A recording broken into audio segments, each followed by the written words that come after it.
இந்த கழுகு எப்படிப்பட்டதுன்னா அது தனித்தன்மை உள்ளது, தனியாகத்தான் பறக்கும். அல்லேலூயா. இந்த கழுகு நல்லா பாருங்க, நீங்க வானத்துல பார்க்கும்போதுன்னா புறாக்கள், பறவைகள், மைனாக்கள், குருவிகள் எல்லாமே நீங்க பாத்தீங்கன்னா கும்பலா கூட்டத்தோட கூட்டமா தான் பறக்கும். பாத்துட்டீங்களா?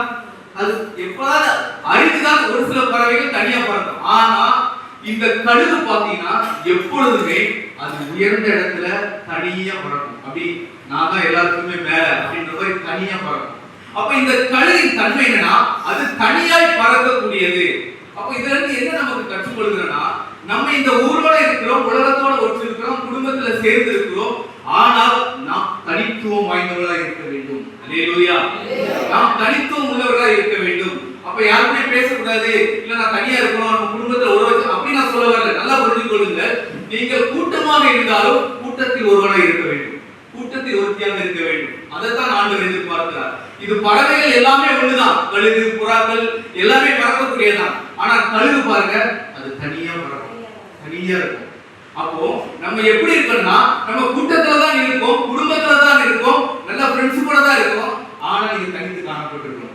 உங்களை பார்த்தா தனித்து இருக்கும், அவன் தனித்து இருப்பான்ப்பா, அவன் நம்ம கூட ஒட்ட மாட்டான், அவன் நம்ம கூட சேர மாட்டான், அவனுக்கு ஒரு தனி விசேஷம் இருக்கிறது அப்படி நம்மளை பார்த்து ஆண்டவர் சொல்ல வேண்டும்.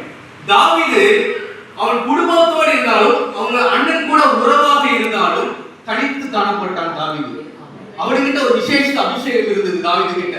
நல்லா கேளுங்க, ஈசாய் சாமுவேல் தீர்க்கதரிசி ஈசாய் குடும்பத்துல வந்து அபிஷேகம் பண்ணு சொன்னவன ஒவ்வொருத்தரையா கூப்பிடுறாரு.